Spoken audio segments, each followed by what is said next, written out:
My director fired me, in front of the entire floor.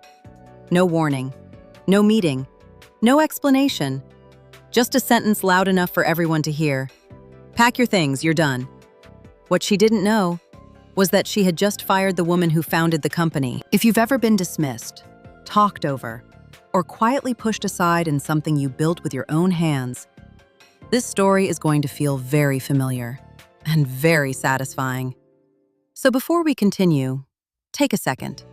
Like the video, subscribe, and settle in, because this one is about patience, precision, and what happens when the wrong woman gets underestimated. She didn't lower her voice. She's not leadership material. Clap, sharp, performative. Elena, 1 hour. Pack. The room went still. Keyboards froze mid-stroke. A chair creaked somewhere behind me. 20 faces lifted, then dropped.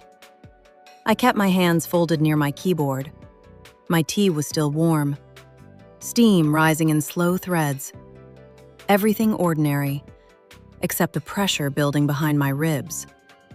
I nodded once. Understood.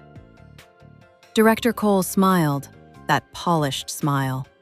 The one people use when they believe they've corrected a mistake. She leaned against my desk.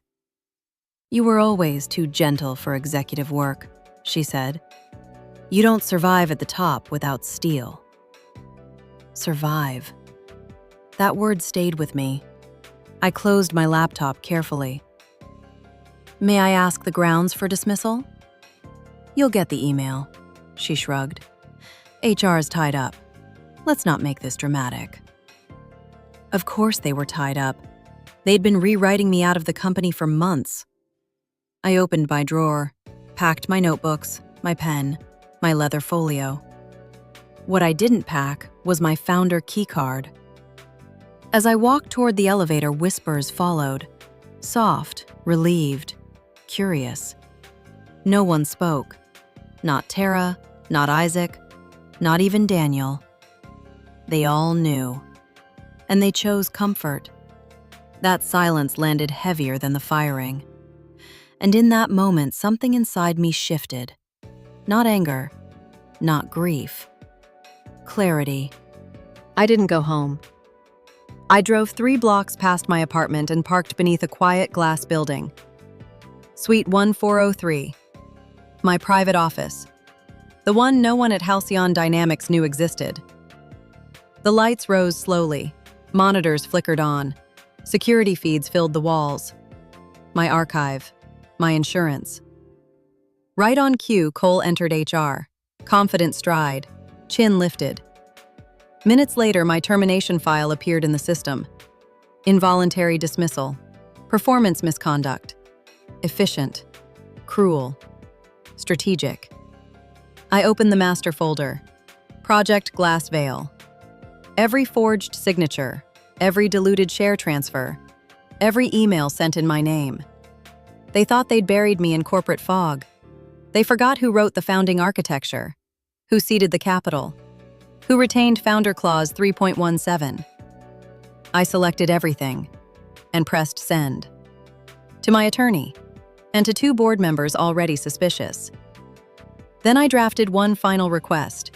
Emergency shareholder session. Founder override invocation.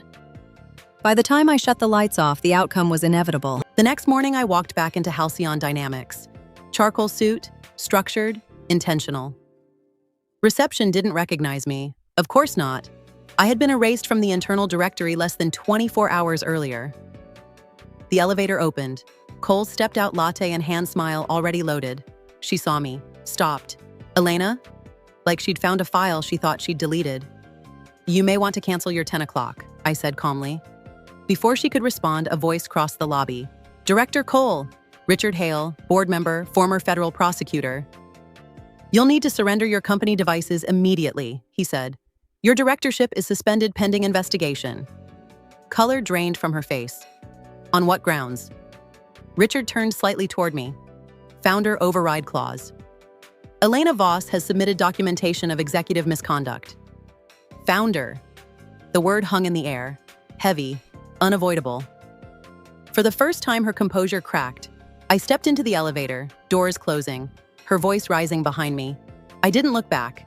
The executive floor still felt like mine. Glass corridors, stone walls, quiet light. Daniel's office stood at the end. My co-founder, my friend. He looked up as I entered. "Elena, you're..." I placed the leather folio on his desk. It opened. Contracts, emails, USB drive, and one video.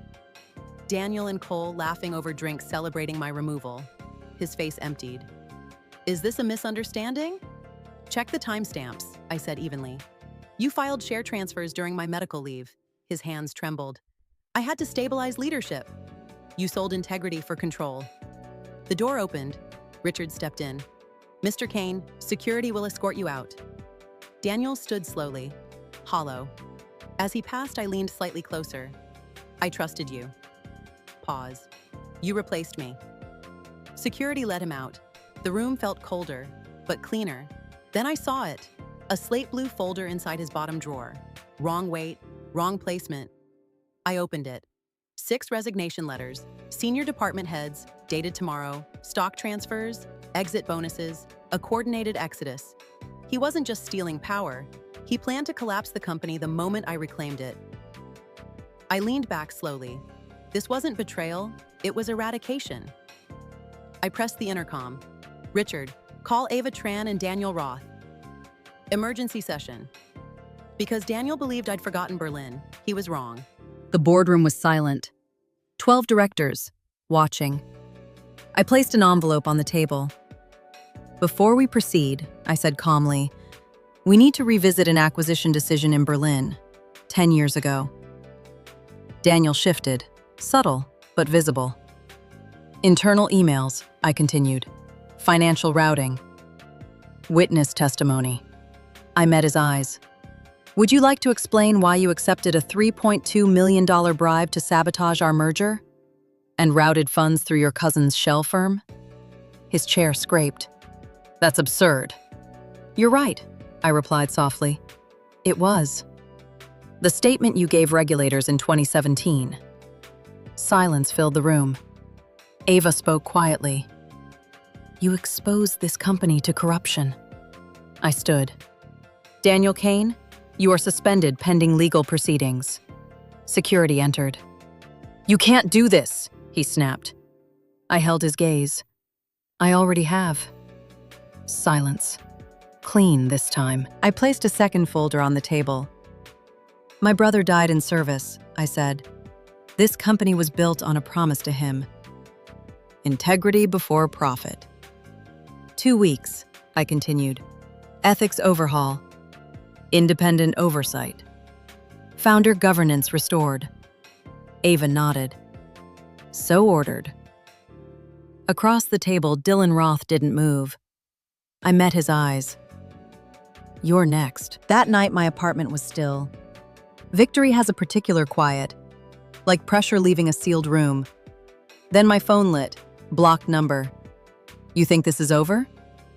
I read it once. No fear, only completion. Because the final move was already arranged. 10 a.m. Executive floor. Elevators opened. Journalists stepped out, cameras flashing. Ava faced them. "Today," she announced, "Halcyon Dynamics releases a full audit detailing executive misconduct and conspiracy by former director Daniel Kane and associates." Flashbulbs erupted. Markets would react within minutes. Networks would collapse by nightfall. And every employee who watched me fired would understand. Silence is not weakness. Silence is preparation. Later that evening, Ava texted, "It's done. We're clean." I leaned back. For the first time in years, peace settled fully. They erased the founder. They forgot I built the foundation. And foundations don't vanish. They wait until the structure above them fails. Some people think power has to be loud, aggressive, dominant. But sometimes, the strongest move is patience. If this story gave you that quiet chill, go ahead and like the video. And tell me in the comments, have you ever watched someone underestimate the wrong person? I read every comment. And if you enjoy stories where silence wins, subscribe, because there's more coming.